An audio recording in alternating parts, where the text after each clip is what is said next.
Ugh, Brownsville is so boring. I would agree with you, But what? it's not. Up until 1836, Texas was literally part of Mexico. Wait, what? What do you mean? How? We declared independence from the Mexicans. Then 4 days later, they attacked again. How are the Texans supposed to defend against those crazy murdering Mexicans? Wait, what? I'm getting to it. Our beginnings are humble, we have to admit. Texas was never meant to be a hit. Hard working harder, made it through the night. Now every Texan here is prepared to fight. Because that unfolded later on the night. The Texans at the Alamo would give up their lives. Created a feeling of solidarity. Now every Texan is fighting for you and me. We fought for this land, so it's rightfully ours. No government in the world will declare its powers. 'Cause Texas was built on reality. Hopes and wishes for popular sovereignty. Whoa. I mean, that's a nice song, but the Alamo is a historical landmark, and it's in San Antonio. So what does that have to do with Brownsville? You'd be surprised. Take a walk on down by this road. Major battles of the war were fought in this code. My Lord, they'll give some things of what happened before. The saca de la palma graces us with golden floor. But what you don't know is what I will say. Thanks for Brown, Texas, a place it is today. But what you don't know, I will explain. Texas is responsible for being here today.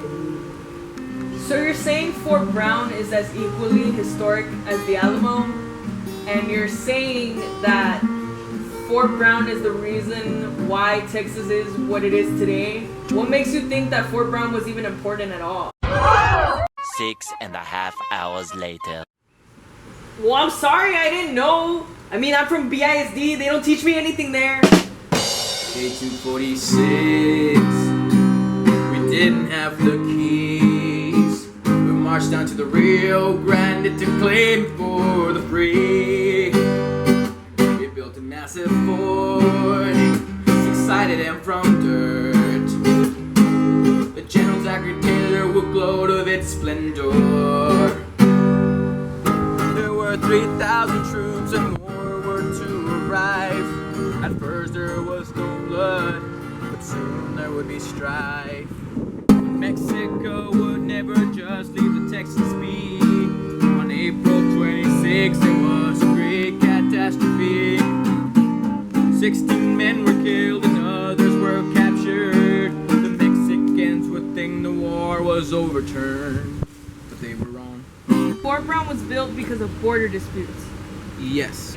How did it become so famous? It was originally supposed to command the city of Matamoros. The Mexican government took this as a declaration of war. They declared that Americans had no right to build a fort on the border. Texans felt that they had every right to build a fort within their land. But like we know, that was what they were fighting about. This angered the Mexicans, so they laid siege to Fort Texas for a good 7 days. At the siege of Fort Texas, Mexican troops outnumbered the Texans by a large margin. One mistake though. General Arista at the time decided to split his army to intersect General Taylor at Point Isabel.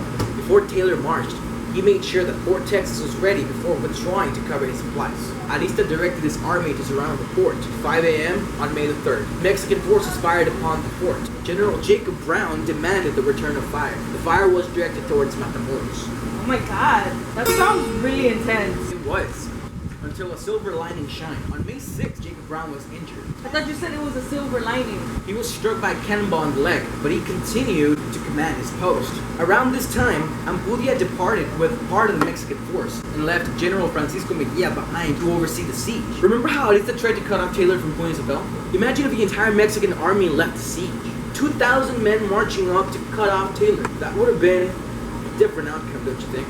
So because of Fort Texas, you claim that Mexican forces had to divide, making it easier for Taylor to win? Exactly.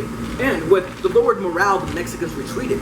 They were seen streamlining back across the border into Mexico. Fort Texas at the time actually started firing at them, but held back their fire because they realized Zachary Taylor was trailing close behind them. Because of Fort Texas, the Mexican army had to worry about more than one attack.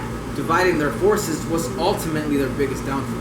Well, damn, I guess Fort Texas really did play a big role in the war. Yes, in fact, if it wasn't for Fort Texas, which was named Fort Brown until after Jacob Brown's death, the Americans would not have had the chance to march down to the Rio Grande.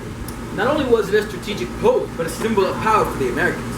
The Mexicans could not stand up against the great Fort Brown.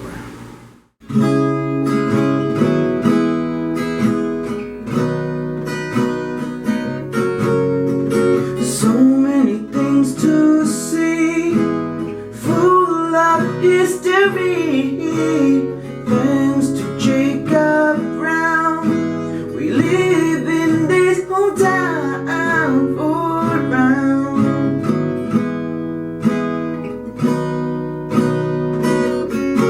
For Brown.